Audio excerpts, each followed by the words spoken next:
안녕하세요. 저는 올해 70이 간 넘어선 할머니입니다. 제 나이 또래 여성분들은 할머니라는 말을 싫어한다고 요즘은 여사님이라는 말이 유행이라고 하죠. 하지만 저는 손자, 손녀들이 너무 좋아서 그 애들한테서 할머니라고 불리는 게 전혀 싫지 않답니다. 여러분들에게 제 가족을 좀 소개해 드릴까 해요. 저는 몇 년 전에 남편을 먼저 하늘나라로 보냈고 슬하에 아들 둘에 막내딸 하나를 키워 다들 시집장가 잘 가서 일가를 이루고 잘 살고 있답니다.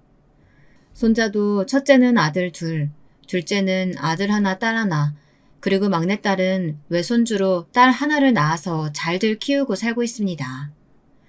제가 남편이 죽고 나서 혼자 살다 보니까 밤에 잠을 못 잘 때가 많거든요. 그래서 라디오를 틀어두고 자는 일이 많았는데 우리 큰손자가 라디오보다 재미있는 유튜브 채널이 있다고 해서 유튜브라는 것을 다운받아 봤답니다. 그러다가 옛날에 듣던 라디오 극장 같은 이 사연에 빠지다 채널을 알게 되어서 매일 밤마다 즐겁게 듣다 스르르 잠에 빠지곤 한답니다.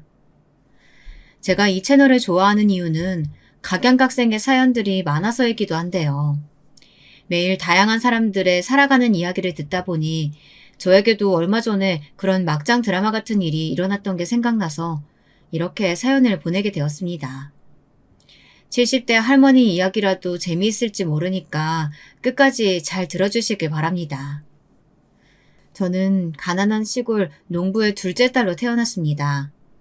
저의 부모님은 일제강점기 때부터 소작농으로 착취만 당하고 살아오셨어요. 그러다 해방이 돼서 일본인 부자들이 다들 본국으로 도망간 후 조그마한 땅을 가지게 되셨고 그 땅에서 농사를 짓고 사셨습니다. 그렇게 돈을 벌어 땅을 사고 또 사고 그렇게 하다 보니 어느새 땅 부자가 되어 있었다는 겁니다. 그러다 한참 대한민국이 개발될 때 제 부모님 땅의 일부가 고속도로가 뚫리게 돼서 그 보상금을 받아 전라도 나주 아시죠? 그 나주에서 알아주는 부자가 되셨다고 합니다. 그래서 저는 고등학교도 나오고 나름 그 동네에서 부잣집 딸로서 청소년기를 보내게 되었어요. 제가 어릴 때는 동네에 여고 나온 친구들이 3분의 1도 안 되었거든요. 그런데도 제 부모님들은 제가 공부를 좀 잘하는 게 보이니까 고등학교까지 마치라면서 등록금과 육성회비도 내주셨습니다. 지금 생각하면 옛날 어른들 치고는 굉장히 깨어 계신 분들이었죠. 고등학교를 졸업하고 저는 광주 시내에서 직장 생활을 했습니다. 작은 사무실에서 격리 일을 했는데요. 그러다 동네에서 선이 들어와서 부모님이 선이나 보라고 하셨습니다. 저는 주말에 고향으로 돌아가서 한번 선만 보기로 했었는데 그 자리에서 남편을 만난 거예요. 남편은 옛날 사람 같지 않게 키도 크고 덩치도 컸답니다. 처음 봤을 때 무슨 씨름 선수 같다는 생각이 들 정도였으니까요. 하지만 여자 앞에서는 말도 잘 못하고 얼굴만 붉히는 쑥맥이 따로 없었어요. 저는 그런 남편의 순수한 모습에 호감이 갔고 남편도 제가 마음에 들었는지 결혼을 약속했습니다. 저와 남편 둘 다 나주가 고향이어서 결혼식은 나주에서 하기로 했습니다. 그리고 저는 결혼한 후 짧은 직장 생활을 마치고 남편의 직장을 따라 전주로 이사를 했습니다. 남편은 나주에서 작은 전자기기를 만드는 공장의 공장장이었는데요. 그 시대에 공고를 나와 수리공부터 시작해 조립, 검사 등 착실하게 경력을 쌓아 공장장이 된 것이었어요.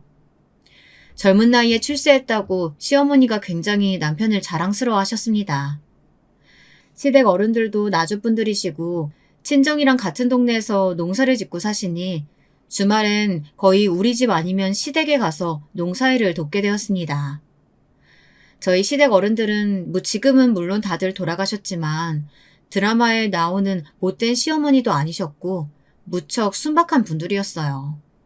워낙에 땅밖에 모르고 농사만 짓고 살아오신 분들이라 누굴 속일 줄도 모르고 며느리들한테 싫은 소리도 한 번 안 하고 사신 분들이세요.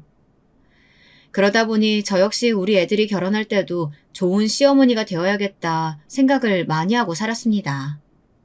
그저 저희 시어머니처럼만 하자고 생각했죠. 그러면 어디 가서 며느리들한테 욕은 안 먹을 거라고 믿었으니까요. 제 남편은 전주에서 전자기기 공장을 사장님께 인수받아 사장이 되었습니다. 거기다가 우리 친정도 땅 부자이다 보니까 저는 아이들한테도 부족함 없이 뭐든 해주면서 키울 수가 있었습니다. 그래서 그런지 장남인 우리 영준이는 공부도 잘했지만 조금은 제멋대로인 아이가 되어버리고 말았습니다. 어릴 적부터 욕심이 많아서 용돈도 먹을 것도 제 동생들보다 조금이라도 더 많이 받아야 했습니다. 처음에는 장손의 장남이라고 저희 시부모님도 손자 영준이를 너무 오냐오냐 해주시곤 했죠. 만나기만 하면 용돈도 듬뿍 주시고 명절 때 다 같이 밥을 먹을 때도 영준이한테만 소고기며 갈치며 맛있는 것들로만 앞에 놓아주셨습니다. 제 둘째 아들과 딸은 시댁에 갈 때마다 그런 할머니의 모습에 불만을 가지기도 했는데요. 참 사람 좋으신 분들이긴 하지만 옛날 분들이라 그런지 장남에 대한 편애만큼은 어쩌실 수 없었던 것 같아요. 엄마, 할머니는 형만 좋아하시나 봐. 형한테만 용돈 10,000원이나 더 주고 나하고 영애한테는 딱 10,000원씩만 주셨단 말이야. 맞아. 요즘 같은 시대에 어떻게 아들, 딸, 장남 이런 걸로 차별 대우받아야 돼? 나 너무 억울해. 다 같은 손자, 손녀지. 나 이럴 때는 정말 할머니 싫어지려고 해. 그렇게 시댁에 갔다 오는 날엔 제 둘째 아들이랑 딸에게 어김없이 불평불만을 들어야만 했어요. 저는 큰애 몰래 둘째와 딸에게 용돈을 더 주면서 할머니가 일부러 그러시는 건 아니라며 참으라고 다독거리곤 했습니다. 그 후로도 세월은 빠르게 흐르더군요. 장남 영준이는 서울에 있는 대학을 나와 서울에 사는 여자친구를 만나더니 결혼 후에도 서울서 살더라고요. 큰아들이 결혼할 때 저는 조금 서운하기도 했어요. 하지만 제가 좀 마음에 안 들더라도 아들이 사랑하는 사람을 반대하는 것만은 하고 싶지 않았기에 그냥 시원하게 보내줬습니다. 사실 제 큰며느리는 처음 만났을 때부터 저와는 마음이 맞지 않았습니다. 첫인상은 참 예쁘고 얌전하게 보였는데 처음부터 너무 거리낌 없이 저한테 엄마 하면서 반말을 하더라고요. 저는 좋게 생각해서 나한테 거리감 느끼지 않으려고 애가 저러는가 보다 생각을 하기로 했습니다. 그런데 결혼해서 사돈에게 하는 걸 보니 그냥 말투 자체가 제 부모님에게도 반말을 하더라고요. 결혼하고 큰아들 부부가 처음으로 집에 인사를 왔는데 차려주는 밥만 먹고 손님처럼 가만히 앉아있다가 가는 걸 보니 큰며느리가 앞으로 맞이 노릇을 잘할까 걱정이 되더라고요. 저는 사부인에게 걱정스러운 마음으로 전화를 했습니다. 아유, 사부인 잘 지내셨죠? 그때 결혼식장에서 뵙고 처음 인사드리네요. 애들 신혼여행 잘 마치고 저희 집 와서 저녁 잘 먹고 갔습니다. 근데 우리 며느리가 맏며느리 노릇을 잘 할 수 있을까요? 저는 좀 걱정이 돼서요. 아이고, 감사합니다. 하루 잘 자고 갔다니 다행이네요. 그리고 우리 딸이 좀 부족한 점이 많아요. 막내딸로 자라나서 애가 천방지축 눈치가 없답니다. 제가 다 죄송하네요. 아직도 저한테 반말하고 친구같이 지내요. 그저 시어머님이 잘 가르쳐 주시고 사랑으로 품어주셨으면 좋겠네요. 내일은 애들 저희 집으로 좀 들르라고 말해뒀으니까 제가 우리 딸 만나면 잘하라고 이르겠습니다. 전화를 끊었는데도 여전히 찜찜한 마음을 떨칠 수가 없었습니다. 사부인 역시 아무것도 아니라는 듯이 넘겼는데 제가 너무 속 좁게 생각하는 걸까요? 저는 윗사람한테는 그에 맞는 대우를 해주고 받아야 한다고 생각했는데요. 제가 요즘 말로 꼰대였다는 걸까요? 그 후 저는 차례차례 둘째 아들과 막내딸을 결혼시켰습니다. 둘째 아들은 저희 집에서 얼마 떨어지지 않은 전주 시내에 살고 있었고 딸은 광주로 시집을 갔습니다. 그래서 마음만 먹으면 둘째나 셋째네 집에는 자주 갈 수 있었고 그렇게 내외하며 살지도 않았는데요. 큰아들 내외 집에 갈 때만큼은 거리감이 느껴지더라고요. 서울서 사니까 거리감이 느껴지는 것뿐이 아니었습니다. 큰며느리는 제가 어쩌다 아들 집에 한번 가보고 싶다고 말하면 그렇게 싫어하더라고요. 그리고 그 거북해하는 느낌은 큰며느리의 말투에서 다 드러나서 딱히 예의를 갖추고 말고 할 것도 없었습니다. 예, 내가 내일 오랜만에 친구들 만나러 서울 올라가는데 혹시 너희 집에서 하룻밤 지냈다 내려가도 되니? 아, 엄마, 저 내일 약속 있어요. 저도 미룰 수 없는 약속이라서 저녁 먹고 늦게 들어갈 텐데. 남편도 야근한다고 했고. 그럼 제가 그냥 현관 비밀번호 알려드릴 테니까 왔다 가시던지 마음대로 하세요. 엄마가 제가 집에 없어도 잘 있다 가실 거면 와도 되고요. 이런 식으로 말끝을 분명히 하지 않고 흐리면서 그 애는 제가 불편하다는 것을 숨기려고 하지도 않더군요. 며느리가 저렇게 말하는데 제가 마음이 불편해서 그 집에 갈 수나 있겠습니까? 저는 점점 큰아들네 집에 왕래도 안 하고 거의 남처럼 지내게 되었습니다. 그렇게 한참 무소식이 희소식이다 생각하면서 지냈습니다. 챙겨야 할 자식들이 셋이다 보니 김장을 할 때마다 거의 100포기가 넘어가는데요. 둘째 며느리랑 둘이서 하려니 너무 힘이 들더라고요. 그래도 둘째 며느리는 착하고 고분고분 자기 할도리는 하는 애였습니다. 시어머니가 불러도 거절 한 번 안 하고 지금까지 같이 김장을 해오고 있으니까요. 그래도 큰며느리네 집에 김장김치를 안 보내줄 수는 없는 노릇이니 김치는 택배로 꼬박꼬박 보내주었습니다. 그렇게 몇 년이 지난 후 저는 어처구니 없는 전화를 받았습니다. 아, 엄마, 저희 집 김치 잘 안 먹어요. 먹을 사람 없어요. 우리 애들도 김치 안 좋아하고 남편도 거의 집에서 밥 한 끼도 안 먹어요. 신혼 때부터 계속 말하고 싶었는데 엄마가 실망하실까봐 계속 참고 있었거든요. 이제 결혼한 지 10년도 됐으니까 저도 좀 할 말은 하고 살아야 속병이 안 날 것 같아서요. 이제 저희 집에 김치 택배 안 보내셔도 돼요. 뭐? 그게 무슨 소리야? 이제껏 이 시할머니랑 시할아버지가 농사 지은 걸로 받은 배추랑 고춧가루로 정성껏 담아서 보냈던 것들인데 필요가 없어? 아니 그렇게 싫었으면 처음부터 안 받는다고 하지 그랬어. 내가 네 동서랑 둘이 얼마나 힘들게 담아다 줬는데. 그러니까요. 너무 정성 들여서 하실 필요는 없다고요. 원하지 않는 친절은 친절 아닌 거 몰라요? 엄마도 연세가 그만큼 되셨으니까 눈치가 좀 있으셔야죠. 하여튼 난 할 말 다 했으니까 끊을게요. 툭 끊긴 전화기를 들고 저는 손을 부들부들 떨었습니다. 처음부터 제 김치가 마음에 안 들었다는 얘기를 어떻게 이렇게 아무렇지 않게 할 수가 있어요. 차라리 며느리 말대로 입맛에 안 맞았다고 하면 빨리 말해주었더라면 그 고생하지 않고 3, 40포기는 빼고 했겠죠. 저는 생각할수록 며느리의 마지막 말이 서운했고 화가 나더라고요. 저는 남편이 들어오기를 기다려서 오늘 있었던 며느리와의 통화 내용을 전부 말했습니다. 그리고 이렇게 덧붙였죠. 여보, 큰며느리랑 나는 정말 안 맞나 봐. 아무리 자기가 막내딸이었대도 그렇지 남의 집에 큰며느리로 왔으면 그에 맞는 행동을 해야지. 아휴, 생각할수록 화가 나네 정말. 당신은 어떻게 생각해요? 내가 나쁜 시어머니야? 잘해줘도 저 난리니 이제부터 뭐 해주고 싶지도 않아. 어떻게 며느리 성격을 하루아침에 고쳐. 당신이 좀 참고 두고 보자고. 그래도 나이 더 먹으면 철 좀 들겠지. 그냥 해달라고 하는 것만 해줘. 괜히 다른 친절 베풀지 말고. 남편은 그래도 자식이라고 며느리 편을 들더라고요. 그 말을 듣고 저는 분해서 남편과 며칠 동안 말도 안 하고 지냈습니다. 제가 속이 좁은 사람이라 그런 건지 저는 큰아들이 제 아내 편을 들 때도 그렇고 제 남편이 큰며느리에게만은 참아보라고 얘기할 때마다 부글부글 화가 치밀었습니다.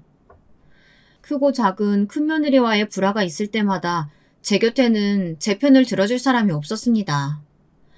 둘째 며느리에게 이야기하자니 동서지간에 편을 가르는 것 같아 꺼려지고 또 둘째 아들이 알면 자기 형한테 뭐라고 할 것 같아 저는 막내딸에게만 가끔 제 분한 마음을 털어놓게 되었어요. 그 못된 며느리가 이번에도 엄마 생일 때 돈만 계좌로 딱 보내고 오지도 않는다지 뭐니.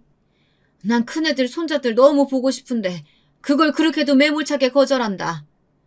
어쩌면 네 동서는 사람이 그러니? 그러게 말이야. 난 어릴 때부터 오빠도 싸가지 없다고 느꼈지만 큰언니는 더 그런 것 같아. 정말 끼리끼리 만난다고 하는 말이 딱 맞는다니까. 엄마, 내가 엄마 생신 때 우리 딸 데리고 꼭 갈게. 그 집 애들은 그래도 착한데 아주 부모가 못돼 빠져가지고.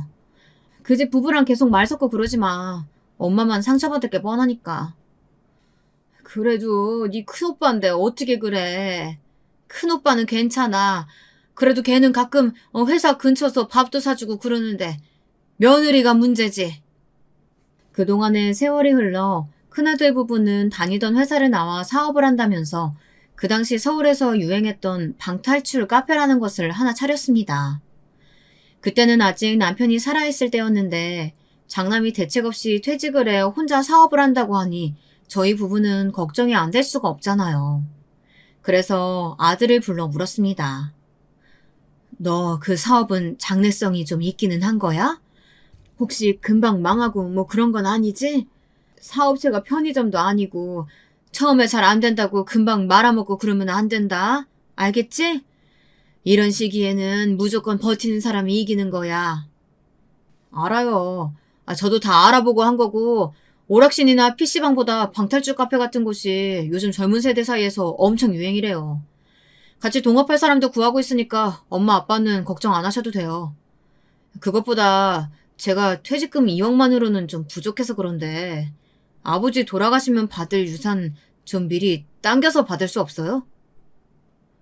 오늘 여기까지 온 게 그것 때문이구나. 내가 너한테만 미리 유산 증여하면 네 동생들은 뭐라고 생각하겠니? 받고 싶으면 네 동생들이랑 의논해서 허락 받아가지고 와. 그래야 줄 수 있지 아니면 난 못 준다. 그리고 그거 유행 지나면 어쩌려고 그래? 저는 큰아들이 한다는 그 카페에 대해선 아는 것이 하나도 없었고 남편은 걱정돼서 그런지 유선 증여를 쉽게 허락하지 않으려고 하더라고요. 저는 그래도 장남이 손 모아가며 부탁하는데 매몰차긴 거절하긴 좀 그랬어요. 그래서 제가 따로 모아두었던 3천만 원이 들어있는 통장을 남편 몰래 큰아들에게 주었습니다. 큰아들은 저에게 우물쭈물 고맙다고 말하고는 그 돈을 넙죽 받아가지고는 뒤도 안 돌아보고 서울로 달아나듯 가버리더군요. 저는 그런 큰아들의 뒷모습을 보면서 돈을 주고도 왠지 찜찜했습니다. 그래도 부모 마음이란 게 어디 그렇습니까? 그저 자나깨나 자식들이 잘 되기만을 바라고 있는 마음 아니겠어요? 그 카페라는 사업을 벌이고 나서부터 안 그래도 거의 시댁에 오지 않았던 큰아들과 며느리는 발길이 아예 더 뜸해졌습니다. 그 와중에 둘째 아들이 아버지의 뒤를 잇겠다고 하면서 다니던 직장을 그만두고 제 남편이 운영하던 전자기기 공장에 새로 들어와 일을 배우고 있었거든요. 장남보다 더 든든한 아들 노릇하는 둘째 아들에게 저는 더 마음이 가는 것을 어떻게 막을 수는 없었어요. 그런데다 둘째 며느리가 성격도 더 묻어나고요. 저는 그 애들을 만날 때마다 이 애들이 오히려 장남 부부였다면 얼마나 좋았을까 하고 아쉬워하곤 했답니다. 다행히 큰아들의 방탈출 카페는 유행에 따라서인지 장사가 잘 된다고 하더라고요. 하지만 특히 주말에는 돈을 더 많이 벌어들이니까 큰아들은 일주일에 한 번 쉬는 날조차 제대로 없었습니다. 그런 날들이 몇 년이 지나가고 나서 보니 큰아들은 눈에 띄게 눈밑이 검게 변해서는 건강이 안 좋아지는 것 같았습니다. 하지만 반대로 큰며느리는 피부과에 다니면서 주름 시술하고 성형까지 하면서 오히려 예전보다 더 젊어지고 예쁘게 변하는 것이 느껴지더라고요. 우리 아들이 번 돈으로 그 애가 병원비며 백화점, 피부 시술, 스파 이런 것들에 다 퍼주면서 사는 것 같았어요. 저는 큰며느리의 그런 뻔뻔한 모습에 치가 떨렸습니다. 남편이 밖에서 고생을 하면 집에서 애들 잘 키우고 집안일이라도 잘하면 좋으련만 그 애는 그런 기본적인 것도 관심이 없었으니까요.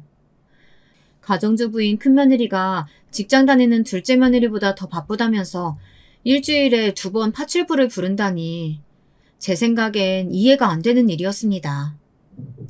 신혼 때부터 그다지 마음에 차지 않았던 큰며느리는 세월이 지날수록 저와는 맞지 않고 점점 더 큰아들 부부에게 정이 떨어졌습니다. 그 와중에 공장에서 열심히 일하던 제 남편에게 사달이 생겼어요. 그 청천벽력 같은 일은 어느 날 점심때쯤 둘째 아들에게 전화가 와서 시작되었습니다. 어머니, 저 영민이에요. 큰일 났어요. 아버지 방금 쓰러지셨어요. 구급차로 전북대 병원 가 있을 테니까 어서 병원으로 와주세요. 저는 멍하니 아들의 전화를 듣기만 하고 있었습니다. 도무지 현실감이 없었어요. 아침 일찍 일어나서 밥 잘 먹고 출근한 사람이 갑자기 쓰러졌다고 하니 믿을 수가 있어야죠. 그렇게 10여 분을 아무 생각도 못하고 백지 상태로 있다가 저는 펑펑 울면서 병원으로 달려갔습니다. 응급실에서 제 남편은 링거와 호스 등을 달고 힘없이 누워있더군요. 의사는 뇌출혈이라고 했고 다행히 빨리 발견하고 처치가 되어서 수술을 하면 괜찮을 거라고 했습니다. 둘째네 부부는 수술실 앞에 와서 초조하게 수술이 끝나기만을 기다리고 있었어요. 처음에 수술만 하면 괜찮을 거라는 병원 의사의 말과는 달리 수술 자체는 7시간이나 걸렸습니다. 저는 그 시간 동안 물 한 모금도 못 마시고 긴장돼서 수술실 밖에서 그 사람에게 무슨 일이 없기를 기도하면서 보냈습니다. 둘째 며느리가 그런 저에게 밥이라도 먹고 오자며 병원 밖으로 나가기를 권했지만 저는 고개를 저으며 둘째 부부에게 너희들이나 다녀오라고 말했습니다. 결국 제 고집을 못 꺾고 그 애들만 병원 지하에 가서 식사를 하고 왔어요. 애들이 올라오자 길고 긴 시간 동안 켜져 있던 수술실 앞에 빨간불이 꺼졌습니다. 저는 땀을 닦으면서 나오는 의사를 붙잡고 간청하듯이 물었습니다. 의사 선생님, 우리 남편 괜찮은 거죠? 처음에 응급실에서 그분은 어디 가시고 어쨌든 남편은 괜찮죠? 곧 깨어날 수 있는 거죠? 괜찮다고 확실한 답을 못 드리는 것은 유감으로 생각합니다. 응급실 레지던트가 낙관적으로 본 것 같지만 출혈 부위가 약간 생각 외로 까다로워서 깨어나셔도 마비가 오래가거나 언어적 후유증이 남을 수 있어요. 의사 선생님의 말은 저를 더 깊은 나락으로 떨어뜨리는 듯 했습니다. 그래도 둘째 아들은 못 깨어난다는 말보다는 낫다고 하면서 희망을 가지자고 했어요. 그리고 아들은 남편이 일반 병실로 올라가자 공장을 오래 비웠다면서 자기는 일터로 돌아갔습니다. 조용한 1인실 병실에는 둘째 며느리와 저만 남았습니다. 며느리는 저를 안타까운 눈으로 보더니 주머니에서 김밥 한 줄을 꺼내는 것이었습니다. 어머니, 마음 강하게 하셔야 돼요. 어머니도 이렇게 아무것도 안 드시면 쓰러질 수 있으세요. 그러니까 아버님 병실엔 제가 있을 동안 어디 휴게실이라도 가서 이거 좀 드시고 누워있다 오세요. 먼저 쓰러지시면 안 되세요. 그래, 내가 애미답지 못하게 너한테 걱정을 끼치고 말았구나. 그럼 좀 부탁한다. 긴장이 풀렸더니 나도 힘이 하나도 없네. 고마워. 잘 먹을게. 며느리가 준 김밥을 받아들고 저는 남편이 누워있는 병실을 나왔습니다. 복도를 보니 사람들이 엄청 많았어요. 어딜 가서 이걸 먹나 하는 생각을 하다가 저는 문득 큰아들에게 전화를 해야겠다는 생각이 들었습니다. 아무리 바쁜 애라도 지 아버지가 쓰러졌는데 그래도 한 번은 다녀가야지 하는 생각에서요. 저는 그중 조용한 대합실에 앉아서 큰아들에게 전화를 걸었습니다. 원래 밤에도 바빠서 전화를 잘 안 받던 아이여서 끈질기게 걸고 또 걸었어요. 5번이나 새로 걸고 나서 큰아들은 겨우 전화를 받더군요. 어머니, 무슨 일이세요? 저 지금 바빠서 전화 길게는 못해요. 네 아버지 쓰러지셔서 수술 받았어. 내일은 그 가게 문 닫던지 누구한테 맡기고 좀 내려와 얼굴이라도 비치고 가라. 아버지 뇌출혈이었대. 네? 그러셨구나. 근데 어떡하죠? 내일도 여기 맡길 사람은 없는데. 영민이가 잘 모실 거 아니에요? 저 나중에 아버지 퇴원하시면 집으로 갈게요. 아니면 와이프한테 전화해보세요. 너는 장남이 돼가지고 그게 무슨 소리야. 아버지가 까딱하면 돌아가실 뻔했다고. 너는 너만 잘 살면 그만이니? 부모가 그렇게 우스워? 잠만 하지 말고 내일 당장 내려왔다가 가. 저는 화가 잔뜩 난 채로 통화를 끊고 나서 자리에 앉아 엉엉 소리를 내며 울어버렸습니다. 먹으려고 펼쳐놓았던 김밥은 몇 개는 바닥에 떨어뜨리고 남은 것들은 눈물이 묻어 먹을 수도 없었고요. 저는 어쩔 수 없이 김밥을 휴지통에 버리고 눈물 자국을 씻으러 화장실에 갔다가 아무 일도 없는 척하며 병실로 돌아왔습니다. 남편의 침대 옆에서 얼굴을 묶고 자고 있는 둘째 며느리가 문 열리는 소리를 듣고 부스스 일어났습니다. 어머님, 밥 드셨어요? 근데 큰형님 내외분께는 연락 안 해도 괜찮을까요? 그래도 아버님이 쓰러지셨는데 알려야 하지 않을까요? 네 아주버님은 그 카페인지 뭔지가 바빠서 못 오고 네 형님한테는 통화도 하기 싫어서 그냥 뒀어. 괜찮다. 어차피 서울에서 멀다고 핑계대고 오지도 않을 건데 뭐. 그래도 안 알리시는 것보단 말하는 게 낫잖아요. 어머니 여기서 쉬고 계세요. 제가 통화 좀 하고 올게요. 저렇게 말하는 둘째 며느리가 오히려 손이 똥서 같다는 생각에 저는 피식 웃었습니다. 아무리 봐도 부부끼리 닮는다고 둘째가 순박하고 착하니까 제 아내도 그런 애를 데려왔겠죠. 살면 살수록 첫째랑 둘째는 바뀌어야 하는 게 맞는 것 같았습니다. 아들도 며느리도 말이에요. 둘째는 어두운 얼굴로 돌아와서 제게 이렇게 말하는 것이었어요. 형님이 내일 무슨 병원인가 예약이 있다고 못 오고 대신 돈은 수술비에 보태라고 100만 원 정도 보냈다고 하더라고요. 이따 한번 확인해 보세요. 그런데 정말 아주버님도 너무하시긴 하네요. 형님 병원은 솔직히 뭐 피부과나 무슨 성형수술일 텐데 그런 건 나중으로 미뤄도 되는 거 아닌가 싶네요. 참 사람들이. 아무리 생각해도 저 역시 둘째의 말이 이치에 맞고 분별 있는 것 같았습니다. 부모를 그렇게 무시하고 부모답게 생각하지도 않는 그것들한테 정말 서운한 마음과 복수하고픈 마음이 반반이었습니다. 이번 일로 저는 남편이 일어나면 큰아들네한테는 한 푼도 유산을 물려주지 말자고 말을 하고 싶어졌어요. 혹시 남편이 오랫동안 깨어나지 못하거나 일어나더라도 정상적인 사고를 하지 못할 가능성도 있는 문제이기에 저는 정신을 바짝 차리고 남편의 재산이 어느 정도인지 한번 셈을 해보기로 했습니다. 일단 전주의 집과 공장이 그 사람 소유고 통장에는 10억 정도가 있었습니다. 현금이나 주식 같은 팔면 돈이 될 만한 것들을 합쳐서 산출해보니 남편의 총 재산은 16억 정도였습니다. 저는 남편이 가지고 있는 서재 내 금고 안에서 유언장을 꺼냈어요. 그것을 가지고 변호사를 찾아가 남편의 현재 상태를 말하고 현 시간부터 유언장 내용을 변경하고 공증하고 싶다고 말했습니다. 변호사는 본인이 아니면 좀 곤란하다고 말했지만 저는 변호사에게 강하게 제 의견을 말해주었어요. 큰아들 내외가 남편이 정신이 올바르지 않은 틈을 타서 전 재산을 빼앗갈 수도 있다고 말하면서 그렇게 되면 나는 길거리에 나앉으니 빨리 바꿔달라고 했습니다. 변호사는 여러 시간의 상담을 거친 후 드디어 제 소원을 들어주었습니다. 그렇게 유언장의 내용을 바꾸고 나서 저는 큰아들 내외에게 전화를 걸었어요. 다음 날은 일요일이라 큰며느리는 전화를 받더라고요. 병원 시술을 하고 왔다면서 말을 오래 못한다고 미리 연막을 치는 큰며느리에게 저는 바로 본론을 이야기했습니다. 네 시아버지 상태가 좋지 않아서 내가 혹시 아버지 돌아가시고 나면 혼자 지내야 될 것 같구나. 그런데 영준이가 장남이잖니. 나는 혼자가 되면 도저히 전주에서 못 살 것 같아. 만약 아버지 돌아가시면 너희들이 서울집으로 나를 모셔주겠다는 계약서 쓰고 내 재산을 전부 물려줄게. 그러면 영준이가 하는 사업에도 훨씬 도움될 테고 이미 너희 애들도 고등학생이고 손도 안 가니까 며느리 너는 가만히 앉아서 큰돈 버는 거나 마찬가지 아니야?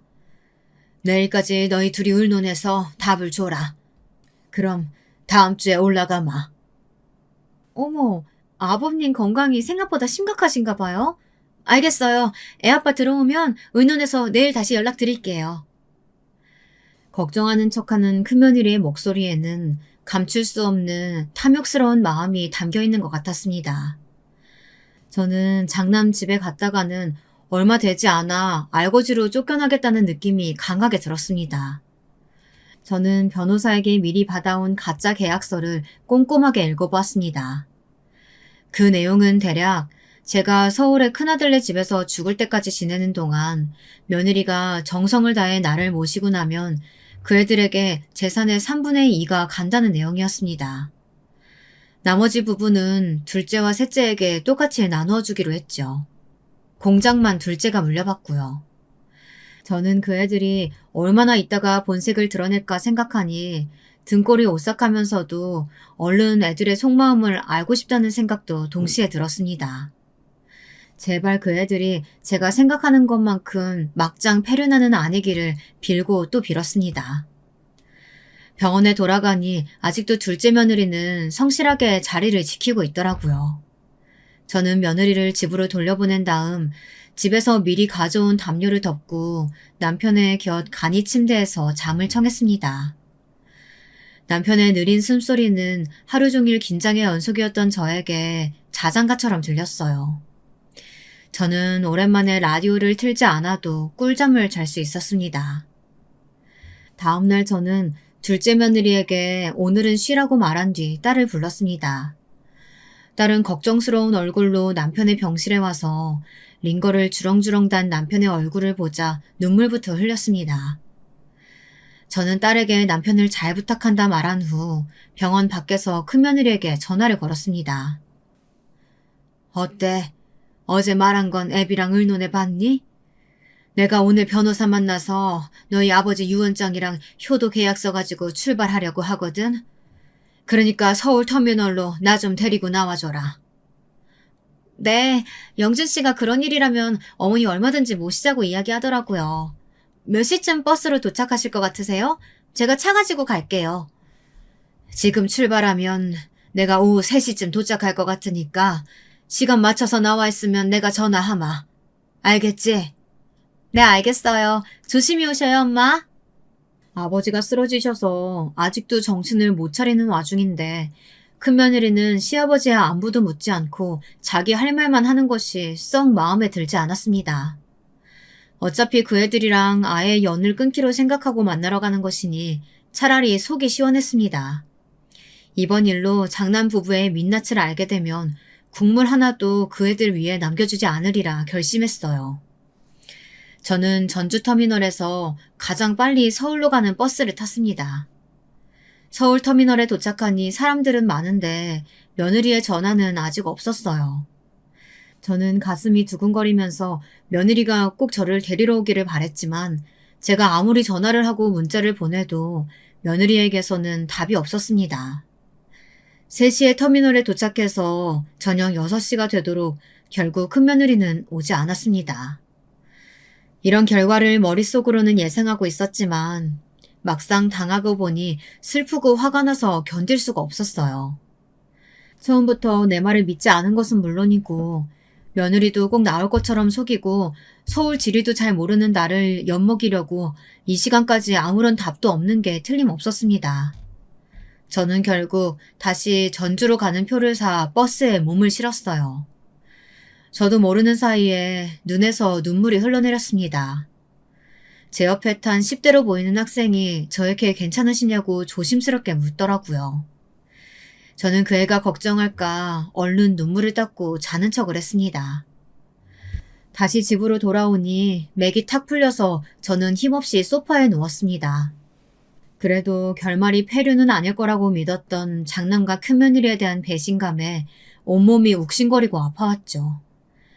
밤이 되어서도 큰며느리에게는 연락 한 통도 없었습니다.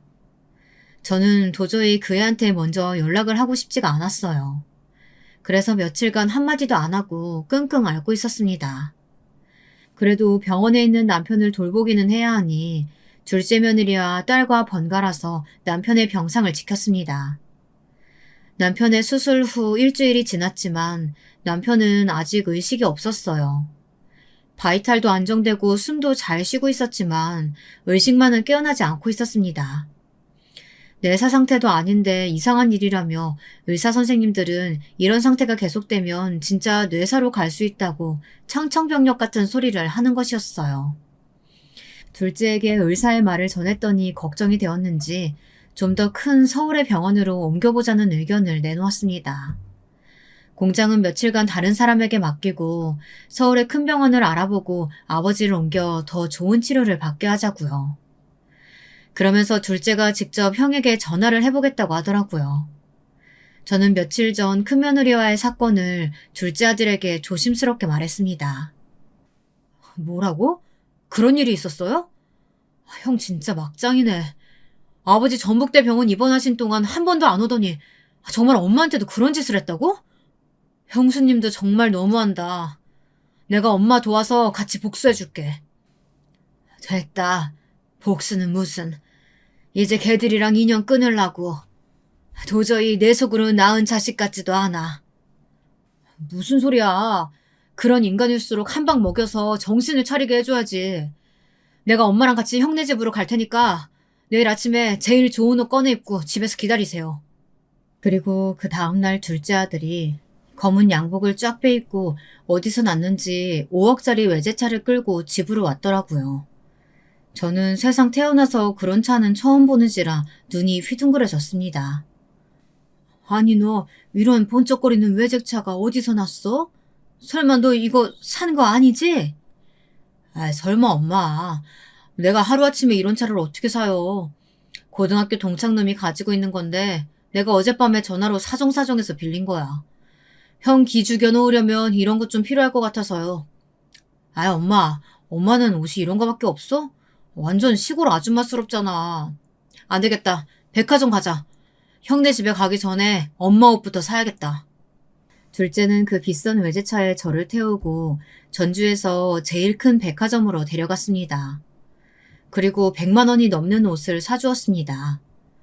저는 큰애 부부에게 보이려고 이런 낭비를 해야 하는 건지 제가 하려고 하는 일이 과연 필요한 건지 의심이 들었습니다. 제가 옷값이 걱정되어 둘째한테 그만하자며 거절을 했지만 둘째는 아무 말 말고 이런 때에 옷 얻어 입으라고 하면서 이 정도 옷은 사줄 능력 된다고 자기만 믿으라고 하더라고요. 아들이 골라준 그 옷은 비싸서가 아니라 제 마음에 꼭 들었습니다. 왜냐하면 둘째 아들이 사준 옷이기 때문이죠.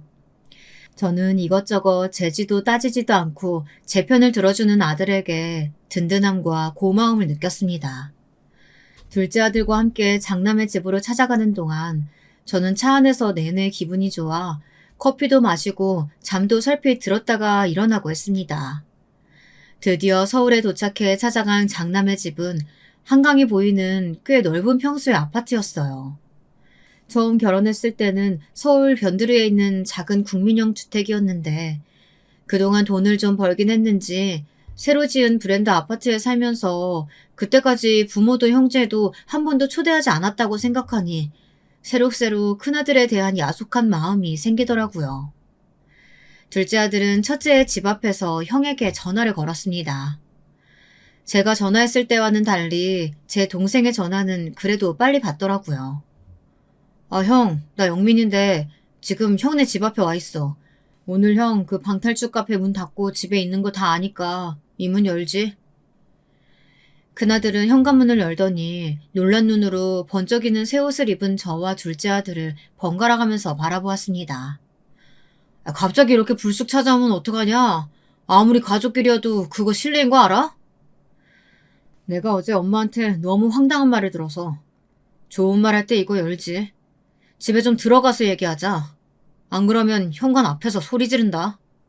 둘째 아들의 무서운 얼굴과 으름장에 놀랐는지 큰아들은 문을 열고 우리들을 맞아들였습니다. 둘째 아들은 들어오자마자 소파에 퍼질러 앉아 제 형수를 부르더니 커피라도 가져다 달라고 명령하듯 말했습니다. 큰며느리는 안방에 있다 깜짝 놀라 밖으로 나와서 표독스러운 표정을 지으면서 소리쳤어요. 아니, 이렇게 불쑥 찾아와서 커피를 달라고요? 시동생은 예절도 없어요? 어머니도 그렇고요. 형하고 형수한테 이렇게 불손하게 대하는데 왜 안 말리시는 거예요? 똥 묻은 것이 겨 묻은 거 나무란다더니 딱 그 짝이었습니다. 저는 화가 나서 벌떡 일어나 큰며느리한테 손을 휘두르며 소리쳤습니다. 예, 네가 그런 말 할 처지라도 되는 줄 아니? 일주일 전에 그렇게 철석같이 마중 나온다고 하더니 나오지도 않고 내 전화도 문자도 씹고 너야말로 버릇없이 이 CM이 고려장 하는 거 아니야? 내가 너 찾겠다고 거기서 서울터미널에서 헤맨 것만 생각하면 아직도 이가 갈린다. 내가 오늘은 효도 계약서고 뭐고 다 엎어버리려고 찾아온 거니까 이참에 아예 모자지간에 연도 끊자. 아니 어머니 그게 무슨 말씀이세요? 그날 안 오신 거 아니었어요? 저는 이 사람한테 터미널에서 어머니 못 봤다고 얘기 들었는데. 당신 도대체 어떻게 된 거야? 그나들은 제 아내를 쳐다보더니 의아한 표정으로 물었습니다. 그러자 큰며느리는 갑자기 안절부절 못하면서 손을 달달 떠는 게 아니겠습니까? 아니 그게 아니고 사실은 그날 제가 다른 큰일이 생겨서 터미널에 못 갔어요. 어머니 죄송해요. 그 후에 전화하려고 했는데 도저히 죄송해서 전화를 못했어요. 그 말 같지도 않은 소리 하지 마라. 그 후에 일주일이나 전화할 시간이 있었는데 한 통도 연락 안 한 건 너잖아. 내가 먼저 어떻게 전화를 하니? 내 며칠 동안 얼마나 자존심 상해서 끙끙 앓았는지 알아? 너희들 같은 나쁜 새끼들은 앞으로 살면서 보고 싶지도 않고 더 볼 일도 없다. 그러니 아버지 돌아가셔도 너희들 유산 한 푼도 받을 생각하지 마. 엄마가 하고 싶은 말은 이것뿐이야. 저는 마루에 있는 탁자에 가짜 서류를 던지듯 내려놓았습니다. 큰아들은 그 서류의 내용을 인상을 찌푸리며 읽어보더니 갑자기 제 발목을 잡으면서 매달렸습니다. 엄마, 나 좀 살려줘요. 안 그래도 지금 좀 사업자금 필요해서 집담보로 대출받으려고 했어요.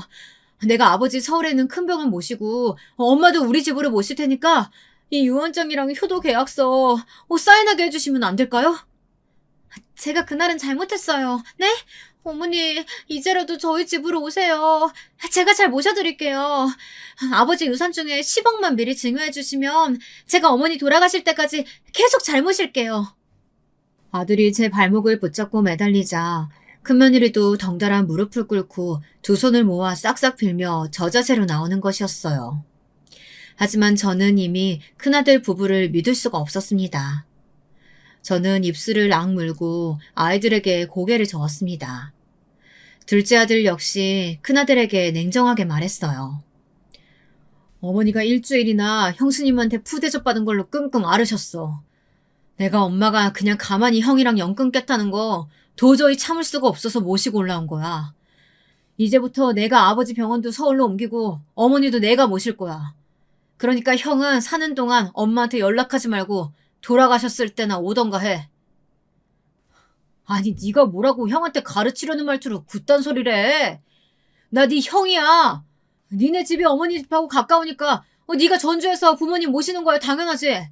꼭 장남만 부모 모시라는 법 있냐? 그래 형, 말 잘했네. 첫째만 부모님 모시라는 법도 없지.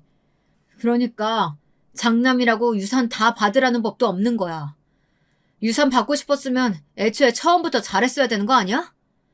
형 네가 처음부터 싸가지 없게 나왔으니까 엄마도 속이 상해서 이러시는 거잖아. 부모가 얼마나 열이 받았으면 먼저 연을 끊자고 나오겠냐? 나중에 큰 조카가 형네 부부 못 모시겠다고 하면 기분이 어떨지 형 너도 한번 생각을 해봐라. 둘째 아들의 그 말을 끝으로 저는 큰애 부부 눈앞에서 가짜 효도계약서를 찢었습니다. 이제는 더 이상 기회는 없을 거라는 제 나름대로의 의사표현이었습니다. 제 성격을 잘 아는 큰아들은 망연자실해서 마룻바닥에 주저앉았습니다. 하지만 큰며느리는 제 허리를 잡고 아직도 포기할 기색 없이 계속 변명을 중얼거리고 있었죠. 엄마, 저 한 번만 용서해주세요. 사실 저희들 다른 사업하려고 생각하고 있었거든요. 그 돈 꼭 필요한 상황이란 말이에요. 네? 제가 아무리 잘못했어도 지금부터 잘하면 되잖아요. 그 기회라도 주셔야죠. 엄마 너무 냉정하신 거 아니에요? 됐다. 이제 버스 떠났어. 그럴 생각이 있었으면 그날 버스 터미널에 나왔어야 했어. 네가 급했던 그 일이 뭐였는지 모르겠지만 부모와의 약속 어기고 잠적할 만큼 중요한 일이었는지 네가 스스로 생각해봐라. 저는 제 몸에 달라붙은 며느리를 거칠게 떼어냈습니다. 그리고 둘째 아들의 손을 끌고 눈물을 흘리며 밖으로 나왔습니다. 저도 부모인지라 사업 자금에 쪼들리는 그 애들이 가엾기는 했어요. 그리고 저 자신이 초라하게 느껴지는 것이었습니다. 애초에 제가 큰며느리와 큰아들의 결혼을 나서서 강하게 반대했다면 이런 일이 없을 것 같았습니다. 모든 게 제 잘못이었을까요? 여러분들의 의견은 어떠신가요? 그렇게 장남부부의 집을 나온 저는 뒤도 안 돌아보고 집으로 돌아왔습니다. 다행히 남편은 서울의 세브란스 병원으로 옮겨진 후 이틀 만에 의식을 되찾았어요. 그동안 저는 둘째 부부와 호텔방을 하나 잡아 번갈아 투숙하면서 남편의 병간호를 했습니다. 남편은 의식을 찾고 난 후 일주일 만에 어눌하게나마 말을 하게 되었고 오른손과 다리에 마비는 왔지만 재활훈련을 하면서 퇴원해도 된다는 진단을 받아 전주에 내려갈 수 있게 되었습니다. 남편이 서울 세브란스에 입원해 있는 동안 큰며느리는 제가 오지 말래도 매일 와서 아버님을 돌보겠다. 그러니 유언장 내용을 좀 고쳐달라 이렇게 간청을 했어요.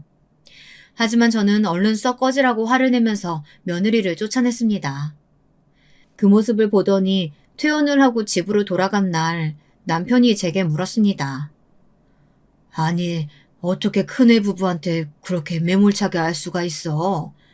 당신 무슨 일 있었나? 내가 아픈 동안에 애들이랑 다퉜어? 말도 마요. 난 그 애들 이제 자식 취급도 안 하니까. 당신이 전북대병원에서 못 깨어날 때 걔네들 하루도 면회조차 안 왔어.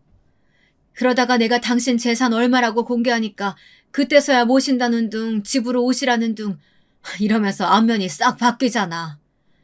돈 때문에 부모 모시려는 그런 것들은 이제 내 아들도 며느리도 아니야.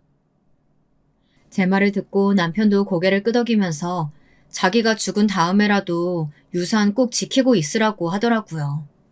첫째는 물론이고 사람이 언제 어떻게 바뀔지 모르는 거라고 하면서 말이죠.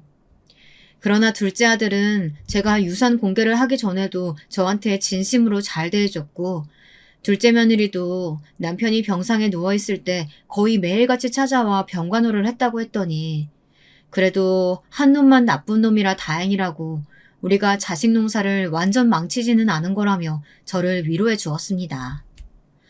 병원에서 퇴원한 후 남편은 저를 의지하면서 집에서 요양을 했습니다. 저는 이제 얼마나 남편의 얼굴을 볼지 모른다는 불안감에 하루하루 잘해주려고 노력하고 있어요. 둘째네와 딸도 주말에는 다른 약속 같은 걸 잡지 않고 우리 집으로 와 다 같이 한 끼라도 챙겨 먹고 손자 손녀들도 일부러 데려와서 보여주려고 노력을 했죠. 그렇게 1년이 지나자 남편은 어느 날 갑자기 신부전으로 세상을 떠났습니다. 저는 너무나 슬펐지만 그래도 말년에 가족들에게 둘러싸여 살다 갔으니 여한은 없을 거라고 믿고 싶습니다. 남편의 장례를 치르던 날 첫째 아들네는 가족 모두 서울서 내려와서 저한테 다시 무릎을 꿇었어요. 손님들 치르기도 힘들어 죽겠는데 이 애들은 도대체 아직도 돈밖에 관심이 없나 한심한 생각만 들었습니다. 엄마, 이제 제발 마음 좀 돌려주세요. 처음에 이 사람한테 말씀하셨다면서요. 아버지 돌아가시면 도저히 전주서 못 사신다고. 죽을 때까지 저희랑 사신다고 말이에요. 저 진짜 아버지 유산 필요해요. 네? 제발 다시 한 번만 생각해 주세요. 어머니, 저 진짜 그동안 반성 많이 했어요. 그러니까 유산 좀 나눠주세요. 네? 10억만 주시면 제가 정말로 잘 모실게요. 도대체 지금 와서 이것들은 왜 이런 진상짓을 하는 것인지. 저는 그 속셈이 뻔히 보였지만 일부러 굳게 입을 다물고 밥이나 먹고 가라고 하면서 큰아들 부부를 장례식 끝나자마자 서울로 쫓아내 버렸습니다. 이제 나한테 아들은 영민이 뿐이야. 그런 줄 알면 이제 그만 미련 끊고 너희들이나 잘 살아. 나 서울 가서 네 와이프랑 같이 살면 화병 나서 제명에 못 살 것 같으니까. 이 엄마 오래 살길 바란다면 그냥 너희들끼리 잘 살고 다시는 찾아오지 마라. 큰아들 부부는 이렇게까지 비는데도 용서해주질 않는다며 엄마 너무 독하다고 기어코 성을 내며 서울로 올라갔습니다. 이제 첫째네 손주들까지 못 본다고 생각하면 눈물이 나서 견딜 수 없었지만 그 애들도 이미 다 장성하고 나니 제 부모가 할머니에게 못된 짓 한 건 알았나 봅니다. 인연을 아예 끊지 않고 가끔 할머니 집이라고 찾아오더라고요.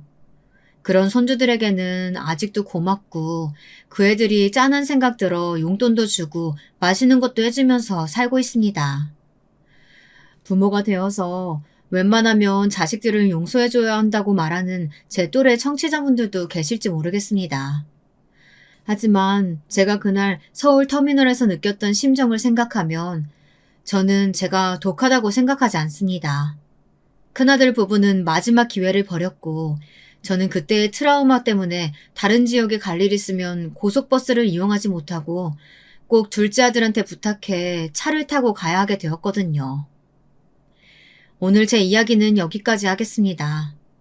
여러분, 막장 드라마 같은 제 인생 이야기 어떻게 들으셨는지 궁금합니다. 제게 앞으로 소원이 있다면 둘째 아들, 딸내 식구들과 오래 왕래하면서 사이좋게 살아가는 것이고요. 그 배은망덕한 첫째 아들내는 자력으로 살아남을 테죠. 더 이상 신경 쓰고 싶지 않습니다. 저의 긴 글 읽어주신 여러분들 감사합니다. 더운 여름 건강히 보내시길 바라겠습니다.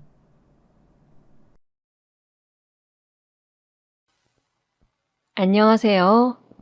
저는 막 70대에 접어든 대한민국의 남자입니다. 오늘 사연을 쓰게 된 것은 여러분들의 이야기를 듣다 보니 저도 제 딸아이에게 일어났던 지옥 같던 일과 그 속풀이를 하게 된 에피소드를 말씀드리고 싶어서입니다. 저는 보수적인 산골마을에서 태어났습니다. 저희 부모님은 농사를 지으셨어요. 제가 살던 집 뒷뜰에는 감나무가 있었고 아버지는 소를 한 마리 데리고 벼농사를 지어 생계를 꾸리셨죠. 젊은 시절에 면사무소에서 근무를 하시다가 그만두시고 가업이었던 농사를 이으셨다고 하는데 저는 6남매 중 둘째로 위로 누나가 있었기에 장남으로 집안의 기대를 받으며 자랐습니다. 공부를 곧잘 했기 때문에 고등학교까지 무사히 마쳤고 학력고사 성적이 좋아 인근 큰 도시의 유명한 국립대 경영학과를 가게 되었습니다.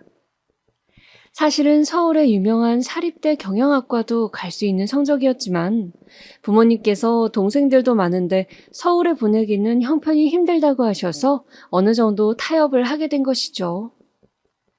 그렇게 국립대 경영학과를 졸업하고 저는 고향 부근 1시간 거리 정도 지역의 은행에 취직을 하게 되었습니다. 막 사회 초년생이었던 시기 새내기 은행원이었던 저는 업무를 실수해서 허둥대기도 하고 부모님을 떠나 지내는 타지 생활이 힘들기도 하여 취직하고 1년 동안은 굉장히 마음이 불안정했어요. 그런데 그런 저를 살뜰히 챙겨주는 여직원이 있었습니다. 비록 고졸로 은행 창구 일을 하는 친구였지만 항상 깔끔한 옷차림에 성실하고 부지런한 직원이었어요. 아침마다 저에게 미소를 지으며 인사를 하는 그 친구를 보면서 저는 점차 호감을 가지게 되었죠. 자판기 커피를 함께 마시며 이것저것 물어보니 시골에 형제가 많다 보니 고등학교를 졸업하고 은행에 취직하게 되었다고 했습니다. 저희 때는 여자들이 대학까지 마치는 경우는 흔치 않기도 했고요. 저는 그 아가씨와 결국 연애를 하고 부모님의 반대를 무릅쓰고 결혼하여 이듬해 예쁜 딸을 낳았습니다. 아내는 아기를 낳고 일을 그만두었는데 아기를 낳을 때 피를 많이 흘려서 수혈을 받은지라 산후조리를 한다고 했지만 항상 피곤해하고 기력이 없어 했습니다.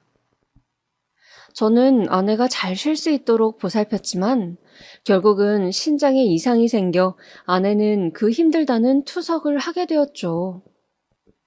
저는 은행 일을 하면서 아내를 살뜰히 보살폈지만 아내는 제때 신장을 이식받지 못해서 결국은 제 딸아이가 5살밖에 안 되었을 무렵 하늘에 별이 되고 말았습니다. 세월이 많이 지난 일이라 지금은 이렇게 담담하게 말하지만 그 당시에는 정말 하늘이 무너지는 것 같더군요. 황망하게 아내의 장례식을 치르는데 저도 그냥 아내를 따라 관에 들어가서 뚜껑을 닫아버리고 싶더군요.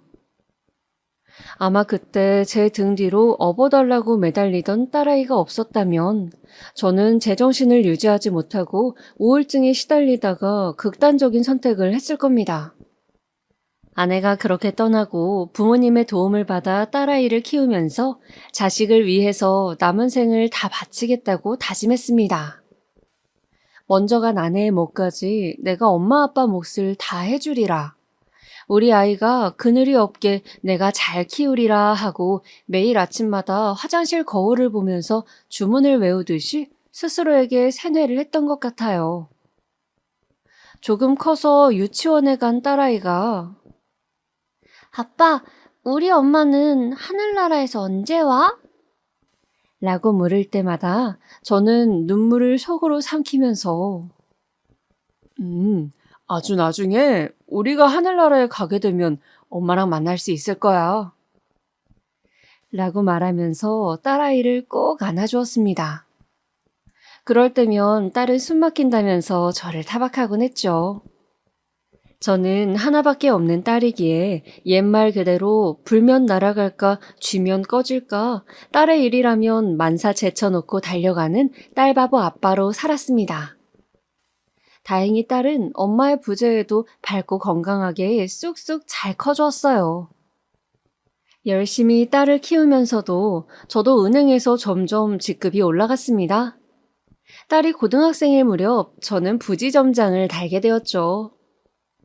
딸은 어릴 때부터 책을 많이 읽어서인지 엄마들이 신경 써서 학원도 보내고 과외도 보내는 다른 아이들 못지않게 공부를 잘했습니다.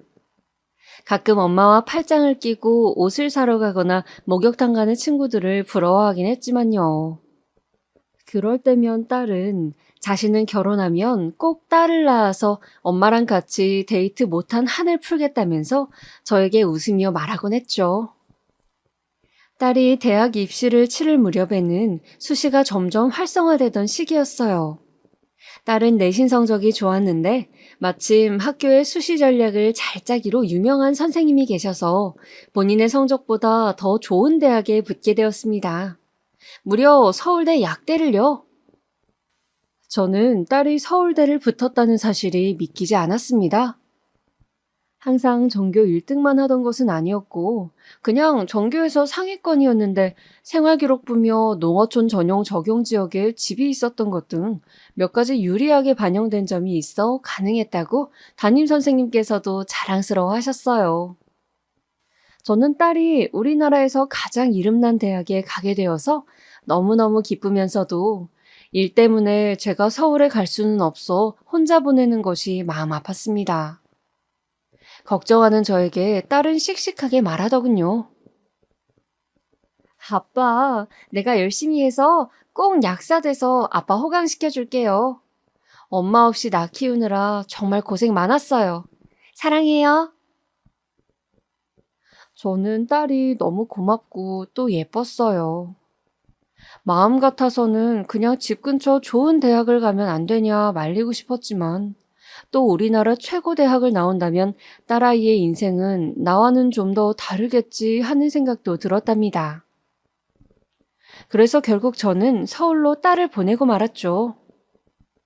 처음 며칠은 딸을 떠나보내고 너무너무 외로웠지만 시간이 지나니 오히려 제 시간도 많아지고 홀가분하기도 했어요. 가끔 전화를 하면 딸은 딸대로 서울이라는 큰 도시의 문물을 즐기면서 새로운 세상에서 많은 것을 보고 배우고 있다고 잔뜩 신나는 목소리였습니다. 그리고 방학만 되면 신나서 제 선물을 이것저것 사들고 내려오곤 했죠. 그렇게 딸이 서울대에 입학하고 2년을 마친 때였어요. 어느 날 딸에게 전화가 왔습니다. 여보세요? 딸내미 잘 있어? 별일 없지? 불길하게도 수학이 너머의 딸은 대답이 없었습니다. 그러고 보니 요즘 좀 전화가 뜸했던 것 같다는 생각이 머리를 스치고 지나더군요. 여보세요? 지연아, 듣고 있어? 한참 만에 들려온 딸의 목소리는 잔뜩 가라앉아 있었고 갈라져 있었습니다. 아빠, 아빠 보고 싶어. 저기 서울로 지금 좀 오실 수 있어요? 아빠가 너무 보고 싶은데 내가 갈 수가 없어요. 저는 뭔지 모를 불길한 예감들을 떨치며 그 길로 차를 몰고 4시간이나 되는 거리를 달려 딸의 자취방으로 갔습니다. 가는 동안 여러 가지 잡생각과 걱정이 몰아쳤지만 지금은 그저 어쨌든 큰일이 있었다면 멀쩡히 전화를 하지 못했을 거라고, 최소한 어디를 크게 다친 것은 아닐 거라며 위로를 했어요. 사실 딸은 이상하게 이번 겨울방학에는 집에 오지 않고 3학년 준비를 하겠다고 했습니다. 취업 준비도 미리 하려면 토익 학원도 다녀야 하고 이것저것 할 일이 많다고 하더라고요. 저는 그 말을 믿고 내심 섭섭했지만, 그래, 취직 준비를 요즘은 3학년부터 한다더라. 바쁜데 어쩌겠니? 그냥 다음에 아빠가 한번 서울 갈 일 있으면 들르마. 하고 얘기했었어요. 그리고 저도 지점 일이 바빠서 올라가지 못하고 유야무야 했었죠. 띵동, 띵동. 간신히 딸이 살고 있는 원룸 건물로 들어서 딸의 집 초인종을 눌렀습니다. 딸은 학교 앞 신축 풀옵션 원룸에 살고 있었어요. 8평 정도 되는 집이었죠. 끼익! 무거운 소리를 내며 현관문이 열렸습니다. 그리고 열린 문틈 사이로 저에게 제일 처음 보인 것은 딸의 동그랗게 부풀어 오른 배였어요. 지연아, 딸, 너 몸이 왜 이러니? 어? 딸은 하루 종일 울어서 퉁퉁 부은 것이 분명한 얼굴로 저에게 애써 미소를 짓더군요. 아빠 잘 지냈어요? 내가 내려갔어야 하는데 미안해요. 들어오세요. 오래간만에 방문한 딸의 자취방에는 현관에 남자 신발이 한두 켤레 나뒹굴고 있었고 옷장에도 남자 점퍼 같은 옷이 걸려 있고 어딘지 제 딸의 집 같지 않은 남자 물건들이 보였습니다. 저는 순간 머릿속이 하얗게 되더군요. 너무 말도 안 되는 상황을 접하니 생각 회로가 끊겨버린 듯 했어요. 한참을 넋나간 사람같이 앉아있던 저는 딸이 뒤뚱거리며 힘겹게 가져다준 물 한 잔을 다 비우고 딸에게 다그쳐 물었습니다. 그간의 사정을 어서 말하라고요. 도대체 네 몸이 왜 이러냐고 말이죠. 딸은 사시나무처럼 떨면서 이야기를 시작했습니다. 딸이 막 대학 신입생으로 들어왔을 때 지방에서 처음 서울살이를 하는 터라 너무 외롭기도 하고 또 같은 과 친구들이 자신을 촌뜨기로 볼까봐 한동안은 서울말을 연습하기도 하는 등 사람들과 어울리는 일이 쉽지 않아서 외로웠다고 해요. 그래서 딸은 중앙 동아리라도 들자 하면서 게임 동아리를 들었는데 거기서 컴퓨터 게임을 이것저것 많이 하게 되었다고 합니다. 원래도 좀 이과 성향인지라 게임하면서 스트레스가 많이 풀리더래요. 그렇게 게임을 취미로 많이 하다 보니까 학교 동아리 말고도 온라인으로 같이 게임을 하다가 사람들을 만나는 정모도 하게 되고 정모를 나가보니 게임이라는 공통 취미 때문에 즐거워서 술자리도 하게 되곤 했다고 합니다. 그러다 거기서 한 남자를 만나게 되었다고 합니다. 그 남자는 자신은 농구를 하다가 프로 농구 선수가 되지 못해서 대학을 일반 경영학과를 가서 회사를 다니고 있다고 소개했다고 합니다. 키도 크고 눈썹이 진한 훈남 외모의 그 청년에게 제 딸은 호감을 느꼈대요. 나와 다르게 뭔가 세련된 사람 같다는 생각을 하면서요. 몇 번을 만나 게임도 하고 같이 맥주도 마시고 하면서 제 딸은 더욱 그 사람과 친밀해졌습니다. 함께 맛있는 것을 먹고 하다 보니 서로 연애를 하기로 얘기가 되었고 계속 밖에서 만나다 보니 그 사람을 자취방에도 들이게 되었다고 했습니다. 저는 그 대목에서 경솔한 딸의 행동에 너무 화가 났지만 바쁘다는 명분으로 자주 올라와 체크하지 못한 제 탓도 크다는 생각에 괴롭더군요. 그 사람은 회사 일을 하다가 한 번씩 피곤하다고 와서 자고 가기도 하고 일요일에 딸의 집에서 간식을 만들어 먹기도 했다고 합니다. 그때는 세상을 다 가진 것처럼 바보같이 그 사람에게 빠져서 지냈다고 딸은 울면서 이야기를 하더군요. 그런데 그렇게 지내던 어느 날 우연히 화장실을 간 그 사람 핸드폰에 전화가 오는데 전화를 전해주려다 딸은 그만 실수로 통화 버튼을 눌렀다고 합니다. 여보, 오늘 언제 온다고 했지? 저녁 해야 돼? 수화기 너머로 다정한 여자의 목소리가 들렸다고 합니다. 그리고 확실치는 않지만 아기 웅얼거리는 소리도요. 딸아이는 너무 충격을 받아서 그만 핸드폰을 떨어뜨리고 말았대요. 그리고 화장실을 나온 그 사람에게 따져 물었답니다. 오빠, 방금 전화 오던데 누구야? 저녁 해야 되냐고 묻던데. 부탁인데 솔직하게 말해줬으면 좋겠어. 남자는 자신을 뚫어져라 노려보며 추궁하는 제 딸의 눈을 보면서 자신이 사실은 유부남이라고 고백했다 하더군요. 갓 돌이 된 아기가 있다고. 삶이 너무 지쳐서 게임 정모라도 나가면 활력이 생길 것 같아서 나갔는데 너에게 반해버렸다고. 그래서 유부남이라고 하면 상대를 안 해줄까봐 이런 일을 저질렀다고요. 딸은 당장 나가라고 소리를 지르며 그 남자를 쫓아내고 이별을 고했다고 합니다. 딸의 인생의 첫 연애이자 첫 이별이었죠. 그리고 그 후로 입맛도 없고 구역질도 나는 것 같아서 한동안 식음을 전폐하다가 이상하게 그 후에는 또 입맛이 돌아서 아, 내가 실현당하고 이제 다시 회복을 하나 봐 하면서 입맛도 는 대로 먹고 싶은 것을 마음껏 먹었다고 해요. 그러다 보니 살이 5kg 이상 단기간에 확 붙으면서 뭔가 나른하고 모든 일에 기력이 딸리는 느낌이 들었다고 합니다. 특히 뱃살이 너무 쪄서 바지도 맞지 않고 불편해서 같은 과 친구가 효과 좋았다고 하던 다이어트 약을 처방해준다는 병원을 방문했는데 의사는 이런저런 증상들을 듣더니 고개를 갸웃하고는 일단 소변 검사를 해보자고 했대요. 염증 수치 같은 것을 체크해봐야 된다고요. 딸은 그렇게 소변 검사를 하고 임신이라는 청천벽력 같은 소리를 들었다고 합니다. 여자였던 의사 선생님은 임신이고 입덧 증상이 있었던 것으로 보아 개월이 좀 된 것 같으니 어서 산부인과를 가서 정확하게 몇 주나 되었는지 확인을 해보라고. 생리주기 체크 안 하냐고 자기 일처럼 안타까워 하셨다고 해요. 제 딸은 고등학생 때 입시 준비를 하면서 생리불순이 심해서 굉장히 불규칙하게 생리를 했었거든요. 제 아내도 그랬기 때문에 저도 석류다 뭐다 좋다는 것을 챙겨 먹였고요. 그런데 그 불규칙한 주기 때문에 딸은 자신이 임신했다는 것도 모른 채로 몇 개월을 지내왔던 것입니다. 마침 입덧으로 살이 쪄서 난생 처음 뱃살이 찌니 불편한가 보다라고 배가 조금 나온 것도 별스럽지 않게 여겼던 거예요. 저는 기가 차서 할 말이 없었습니다. 뱃살이 찐 것과 임신한 것을 헷갈리다니.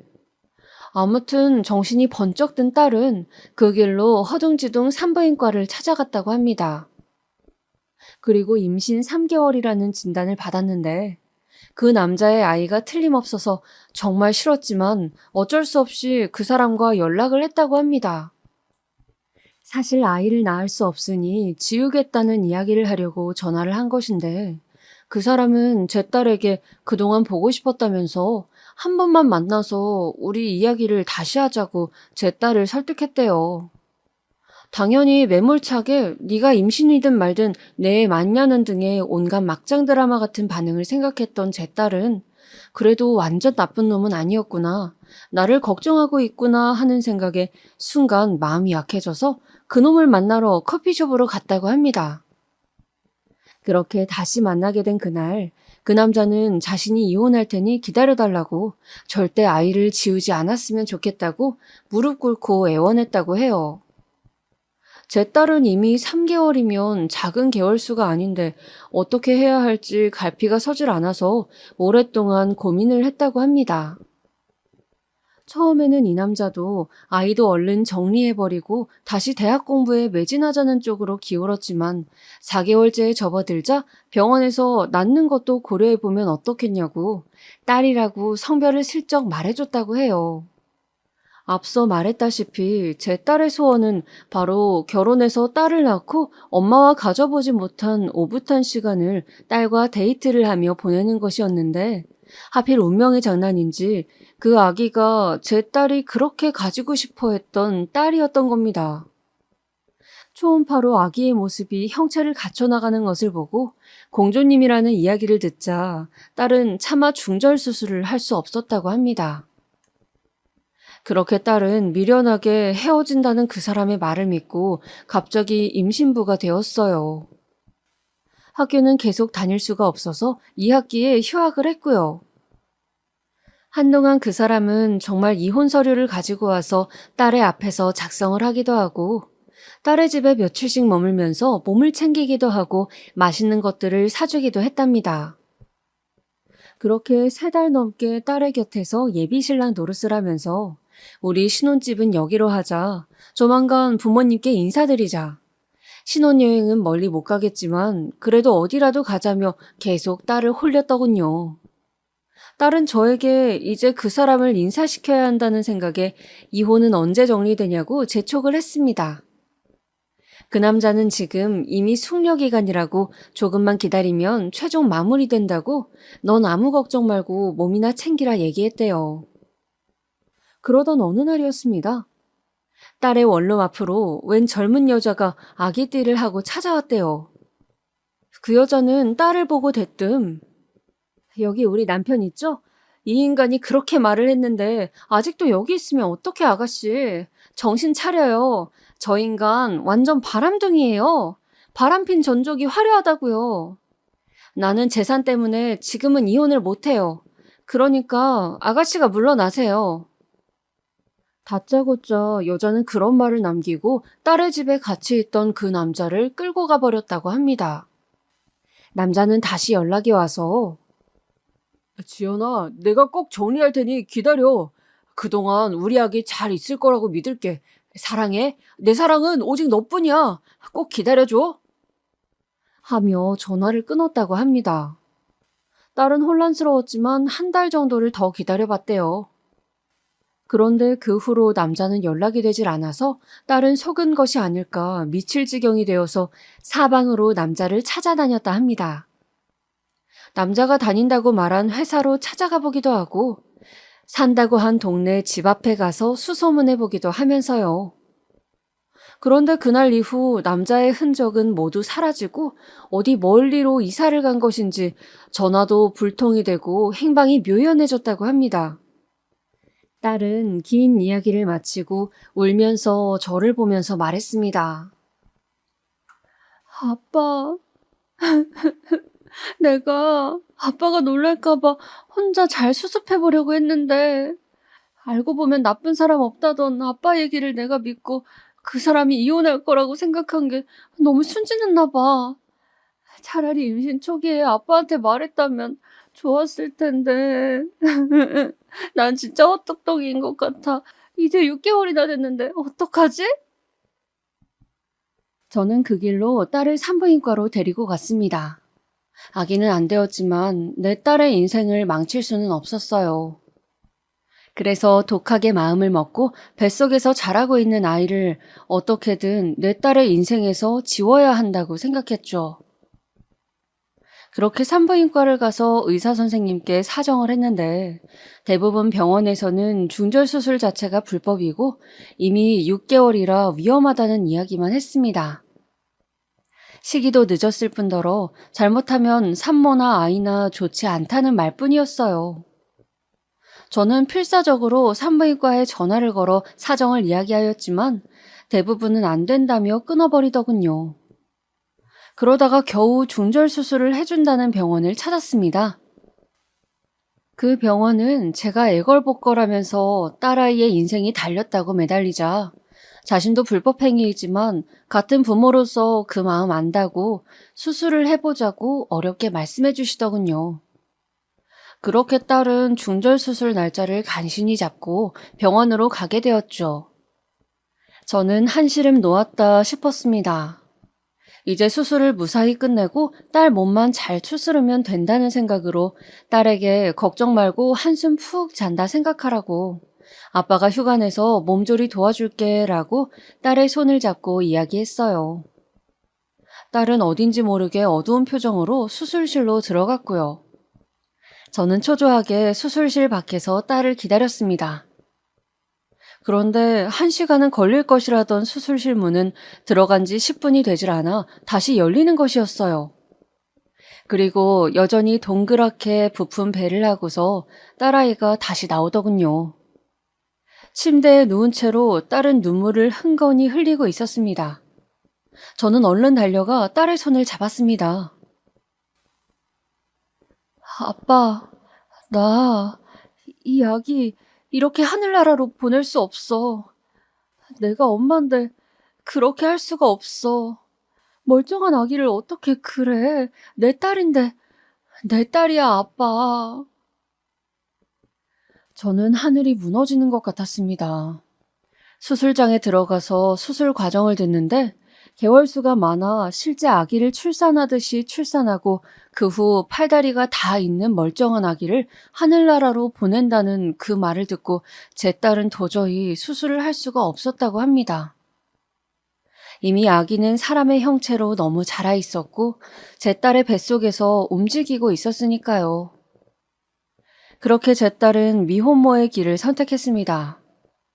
저는 필사적으로 설득하고 또 설득했지만 무엇보다 생명이 중요하다는 딸의 이야기를 결국 들어줄 수밖에 없었습니다. 그럼 아이 아빠를 찾아가 단판을 짓자고 했지만 딸은 어디 있는지 모르고 사진 한 장 없다고 했어요.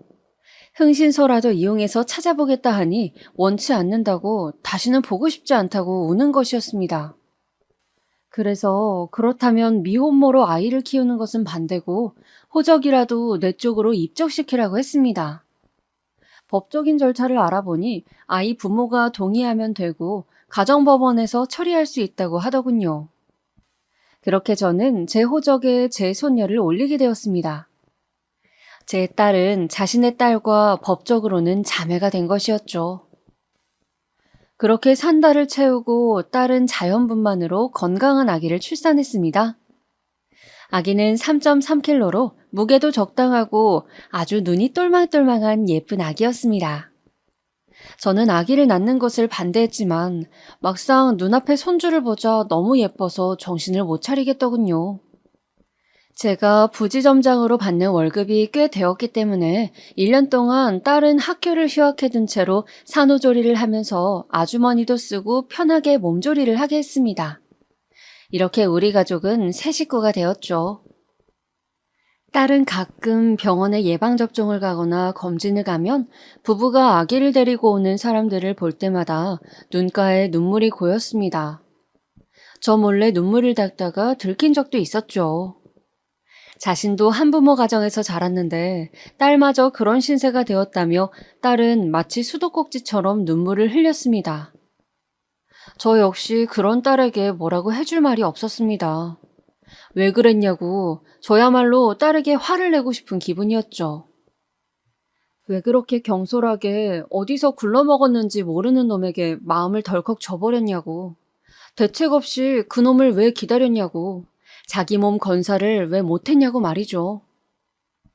그러나 눈물을 달고 사는 딸아이에게 더 이상 상처를 줄 수는 없었어요. 어차피 상황은 그런 말을 해서 서로 상처받지 않아도 충분히 힘들었습니다. 저는 손녀가 돌이 되고 난 후 단호하게 말했어요. 내가 아주머니 쓰면서 아기를 돌볼 테니 너는 대학에 복학하라고. 딸은 아직 아기가 돌밖에 안 되었는데 그게 말이 되냐고 했지만 저는 네가 대학을 졸업하고 얼른 직장을 잡아야 먹고 사는 문제가 해결되고 이 아기도 경제적인 문제가 해결된다고, 내가 언제까지 살아있을 것 같냐고 딸을 설득했습니다. 딸은 저의 설득에 독하게 마음을 먹고 서울로 가더군요. 그렇게 딸은 아기를 저에게 맡겨두고 주말마다 아기를 보러 오면서 힘들게 대학을 졸업했습니다. 저는 아기 봐주시는 아주머니와 또 근처에 살고 있던 누이 동생의 도움을 받아 겨우겨우 직장을 다니면서 아기를 키웠어요. 퇴근하고 돌아와 저녁 한 끼 편하게 먹을 새가 없었고, 밤중에 아기가 아파서 허둥지둥 응급실을 찾아가면서 예전 딸아이를 혼자 키우던 때 생각도 많이 나더군요. 혼자 애 키우는 게 내 팔짱가 하면서 씁쓸하게 웃기도 했습니다. 그래도 제 손녀는 너무 예뻤어요. 눈에 넣어도 안 아플 정도로요. 지쳐있는 저를 보면서 옹알이를 하고 고사리 같은 손으로 제 손가락을 꾹 쥘 때면 저는 웃을 수밖에 없었습니다. 마치 제 딸의 어린 시절을 보는 것 같았어요.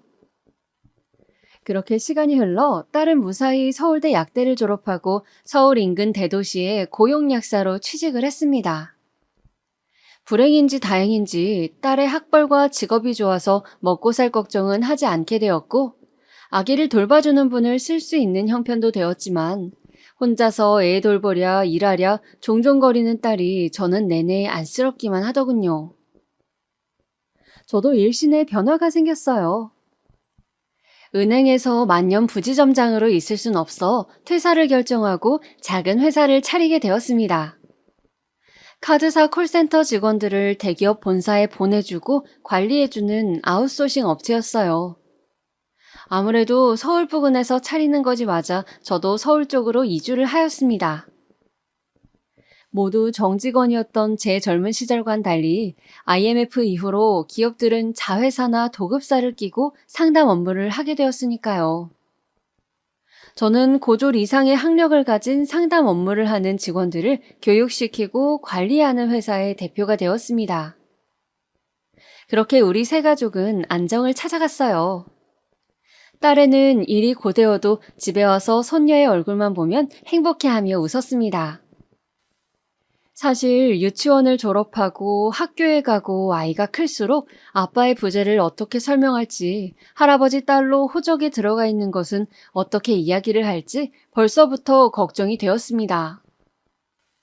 손녀와 딸아이가 그런 사실이 밝혀지는 과정에서 최소한의 상처로 끝났으면 하는 것이 제 바람이었죠. 제 회사는 직원이 늘어 더 확장을 했습니다. 저는 은행 재직 시절 알던 인맥들이 있어 일을 따내기가 쉬웠고, 콜센터 직원 고용 계약을 원하는 대기업들이 많았습니다. 저는 기존의 관리자로 일을 쳐내기에는 너무 일이 과도함을 느껴서 새로 관리직을 몇 명 채용하기로 했습니다. 채용을 위해 면접을 보게 되었는데 그중 인상 깊은 친구가 있더군요. 큰 키에 사람 좋아 보이는 훈훈한 인상이었습니다. 운동선수라고 해도 좋을 정도로 덩치가 좋았어요. 물어보니 고등학교 때까지 운동선수 경력이 있다고 하더군요. 지금은 평범하게 카드사에 입사해서 일한 지 오래되었고 두 아이의 아빠로서 책임감을 가지고 일하겠다는 포부를 밝혔습니다.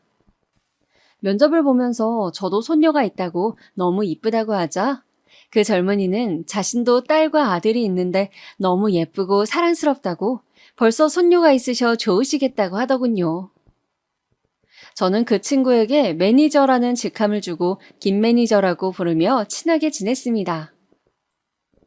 카드사 본사의 경력이 오래되어서인지 일도 깔끔하게 잘하고 은행 쪽 업무가 더 잔뼈가 굵었던 저보다 오히려 업무적으로 도움받을 일도 많이 있었어요.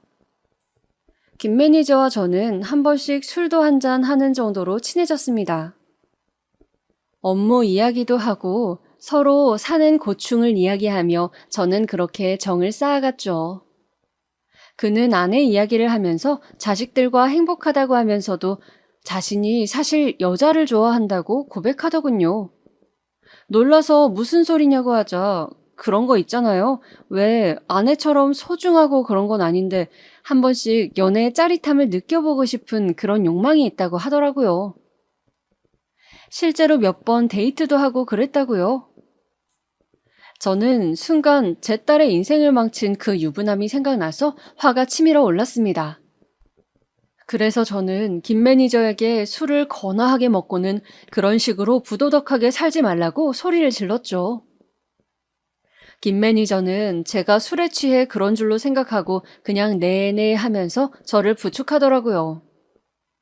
저는 김 매니저의 그런 부분은 마음에 들지 않았지만 대놓고 딴 살림을 차리는 것도 아니고 내가 김 매니저 마누라도 아닌데 라는 생각으로 그 후에도 적당히 친하게 지냈습니다. 일요일이면 함께 등산도 가고 하산하면서 막걸리에 파전을 걸치기도 하고요. 그런 시간들이 새로운 활력이 되는 것 같았어요. 한동안 제가 그렇게 얼굴에 혈색이 돌자 딸이 저녁을 먹다가 묻더군요. 아빠, 요즘 무슨 좋은 일 있어요? 얼굴이 좋아 보이세요. 아빠가 요즘 부하 직원 중에 굉장히 친해진 직원이 있거든. 그 녀석이랑 술도 한잔하고 등산도 하고 하니 하루하루 즐겁고 재미있더구나.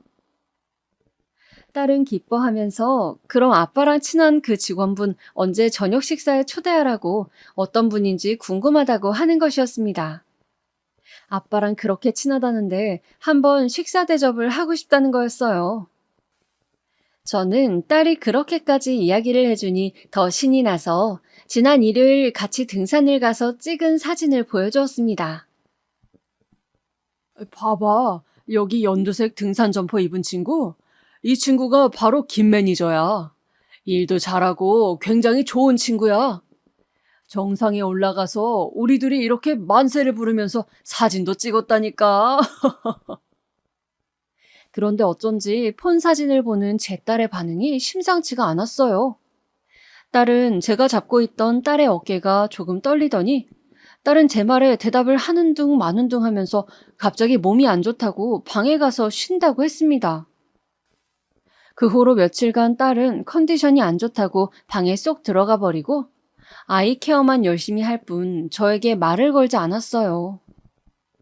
저는 딸이 갑자기 왜 저러나 싶었지만 무슨 일이든 있다면 이야기해주겠지 싶어서 기다려보기로 했습니다. 그렇게 한 달 정도 시간이 흐른 무렵 딸이 저에게 떠보는 듯이 말을 걸었습니다.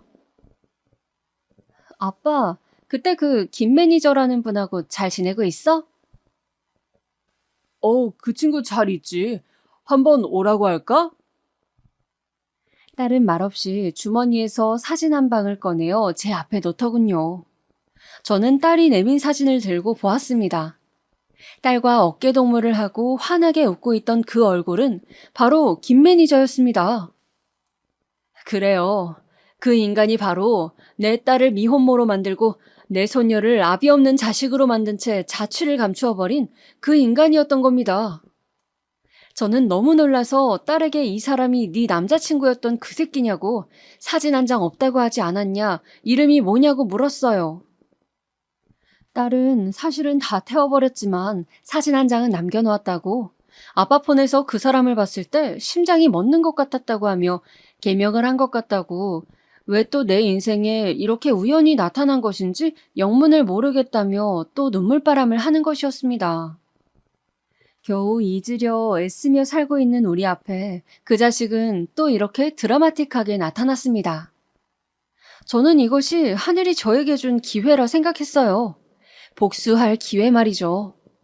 어떻게 하면 이 자식의 인생을 내 딸이 겪은 그 몇 배 이상의 고통 속으로 들어가게 할 수 있을지 궁리를 해보았습니다. 일단 표면적으로는 김 매니저와 계속 친한 사이를 유지하면서 김 매니저의 관심사를 떠보기 시작했어요. 김 매니저는 요즘 주식에 관심을 갖고 있다며 저에게 우량주 혹시 아는 것 있냐고, 혹시 정보 같은 거 있냐고 물어오는 것이었습니다. 저는 이때다 싶어 처음에는 모른다고 잡아떼며 감질나게 하다가 마침내 직장 다니다 때려치고 아예 지인들 주식만 돌려주는 일을 하는 친구가 있다고 원한다면 소개해주겠다. 그런데 손해를 볼 수도 있으니 신중하게 생각하라고 운을 띄워놓았습니다. 실제로 그렇게 소일거리 삼아 용돈벌이를 하는 친구가 있었거든요. 그 친구는 오랜 이 바닥의 경험으로 그래프상의 지표를 보고 작전주의인지 아닌지를 기가 막히게 잘 찍어내는 친구였습니다. 큰 세력들이 작전을 들어갈 때 따라 돈을 넣었다가 빠지기 직전에 낌새를 채고 빼는 방식으로 저와 제 주변 지인들의 재산을 꽤 불려줬죠. 저는 그 후로 김 매니저와 술을 한잔할 때마다 은근슬쩍 주식 수익률에 대한 이야기를 던졌습니다. 그리고 많이 위험하다고 알려져 있는 선물 거래까지도 이 친구가 하는데 아직 마이너스가 크게 난 적이 없고 거의 회복했다며 계속해서 유혹의 말을 남겼습니다. 김 매니저는 본인도 카드사에 오래 있었던지라 선물은 위험해서 내키지 않는다고 주식한다는 그 친구분 진짜 작전줄을 아는 거냐고 못 믿는 기색이었지만 사람이란 본디 같은 말을 반복해서 계속 듣고 옆 사람이 계속 수익이 나는 것을 보여주면 넘어오게 되어 있죠. 결국 지속적으로 제 이야기를 듣고 제 통장 잔고를 보여주고 장기간 이득이 난 것을 확인한 김 매니저는 제 친구에게 주식 컨트롤을 맡기게 되었습니다.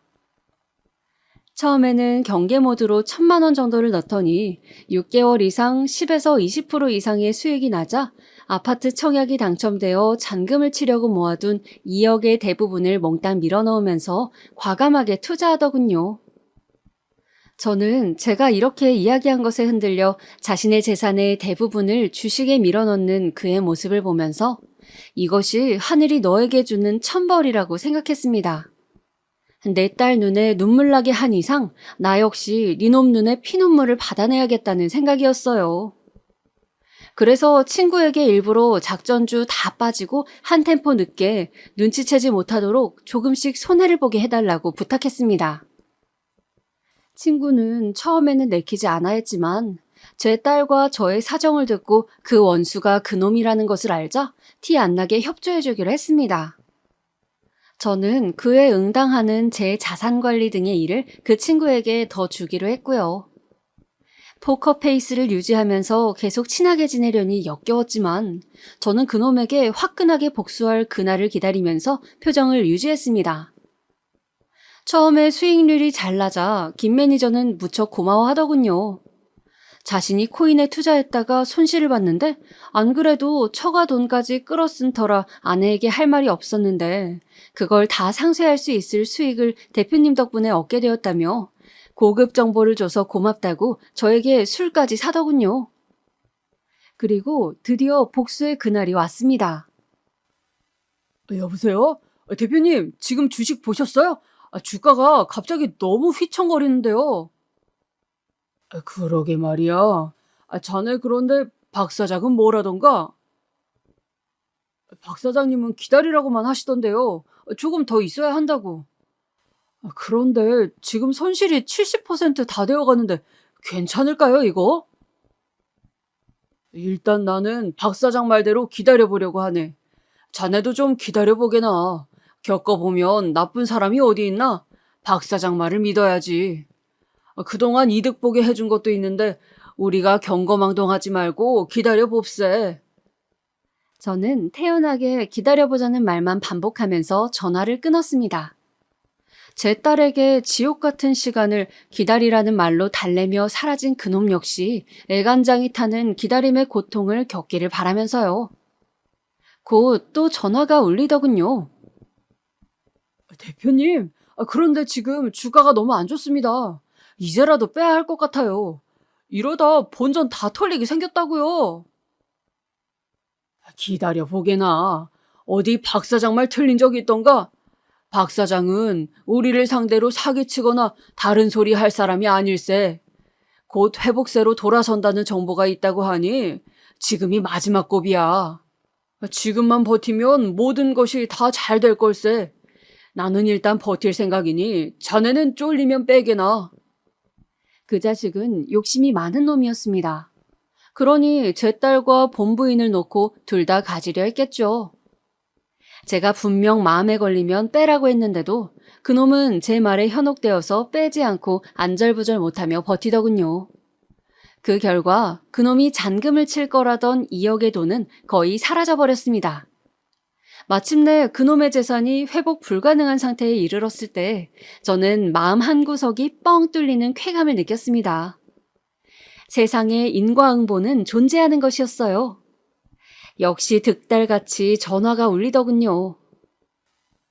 여보세요? 대표님 말만 믿고 기다렸는데 이게 어떻게 된 일입니까? 저는 카드사 일한 저보다는 은행권에서 임원까지 하신 대표님을 믿고 친구분께 맡긴 곳인데 이게 어떻게 된 일이에요? 저 망했습니다. 망했다고요. 계속 기다리다가 지금 온 가족이 길바닥에 나앉게 생겼습니다. 그놈은 저를 죽일 듯이 고함을 지르더군요. 거의 짐승의 울부짖음 수준이었습니다. 저는 그동안 여러 번 연습해서 줄줄 외우게 된 회심의 마지막 멘트를 날렸습니다. 자네가 그렇게 순진하게 계속 기다릴 줄은 몰랐지. 왜? 자네는 남에게 기다리라고 하고 뒤통수만 쳤지 본인이 당할 건 생각 못했나? 남의 눈에 피눈물 뺐으면 언젠가 처절하게 당할 각오를 했었어야지. 자신이 저지른 죄값은 반드시 어떤 형태로든 돌아온다는 것을 똑똑히 명심하며 살아. 이 개자식아, 자네는 당장 해고야. 내일부터 출근하지 말게. 저는 그렇게 제 딸을 기다리게 만들고 평생 가는 상처를 준 그놈을 망하게 만들었습니다. 그놈은 직장을 잘리고 주식으로 돈을 날려 처음에는 저와 제 친구를 사기죄로 고소한다는 둥 날뛰었으나 나중에 내가 누구의 아빠인지 알고 포기했다고 합니다. 감히 제 앞에 나설 수도 없었겠죠.